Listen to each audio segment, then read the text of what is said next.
dari segi belanjawan melibatkan perbelanjaan subsidi yang jauh lebih sistematik dan juga tersasar, ya.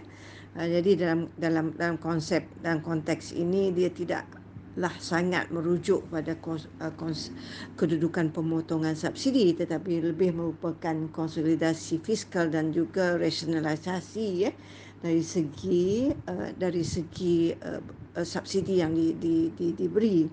Ini juga kita mesti lihat, ya, isu kemiskinan, isu B40, isu kos sara hidup juga memerlukan kita mengkonsolidasi atau rasionalisasi subsidi, dan kita berjangka pemotongannya tidaklah boleh dilakukan, ya, sebegitu banyak, sebab dalam proses recovery ekonomi negara kita berharap kerajaan akan terus dapat berbelanja sebagai satu kaedah untuk merangsang ekonomi, ya.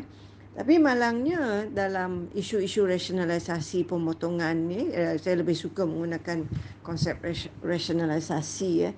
Cabaran utama kerajaan ialah untuk merasionalisasikan subsidi petrol sebenarnya, sebab subsidi petrol, subsidi diesel LPG ni agak besar perbelanjaannya, dalam sekitar 2.5 bilion sebulan, ya. Tapi belum ada tanda kerajaan dapat melakukan sebarang langkah ke arah itu, ya. Jadi kalau kerajaan dapat merasionalisasikan sektor petroleum, subsidi diesel, tentu utama sekali mengelakkan tirisan dan juga sebagainya, dan melakukan subsidi lebih tersasar, penjimatan dari segi subsidi di situ amat besar, ya. Tapi saya rasa dalam belanjawan 2022 ini kerajaan nampaknya belum bersedia ke arah itu. Dari segi keutamaan sektor, ya, saya menjangka bahawa kerajaan akan dapat membangunkan sektor pertanian sebenarnya, sebab ini merupakan sektor yang dapat menggalas cabaran dari segi bekalan makanan, kedaulatan makanan, pergantungan negara kepada import makanan dan juga sebagainya, dan juga peluang-peluang pekerjaan di sektor luar bandar, supaya migrasi ke bandar akan dapat dikurangkan dan juga sebagainya, terutamanya golongan belia. Jadi saya lebih suka melihat peranan, ya, sektor pertanian dalam mengatasi banyak hal, terutama sekali dari kos sara hidup. Jadi saya harap kerajaan akan terus, ya, membangun dan juga membangun infrastruktur di sektor pertanian, sebab fungsinya dalam mengatasi banyak isu-isu yang saya sebutkan tadi.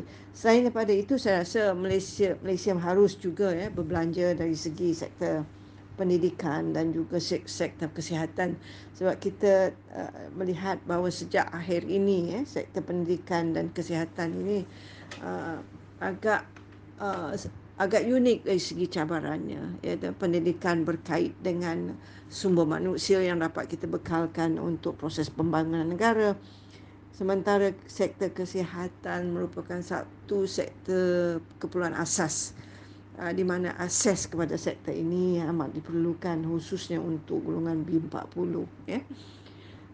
Untuk bantuan sara hidup, ya, dalam keadaan di mana sekali lagi negara berhadapan dengan kos sara hidup yang meningkat, masalah kemiskinan B40 dan juga ketiadaan pekerjaan golongan-golongan ini, saya menyangkakan bahawa bantuan sara hidup ini akan diteruskan, khususnya untuk golongan miskin tegar di bandar dan juga miskin tegar di luar bandar.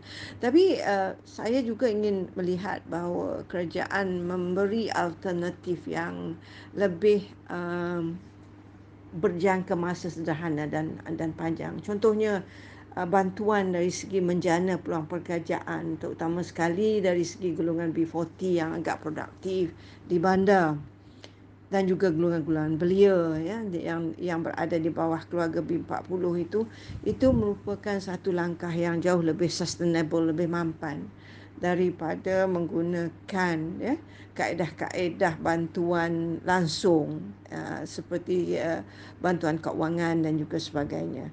Jadi kita berharap kerajaan akan menggunakan kaedah yang lebih produktif dan sustainable, khususnya dalam mencipta skim peluang pekerjaan untuk golongan-golongan 40 dalam membangunkan kaedah untuk menyara kehidupan golongan-golongan miskin.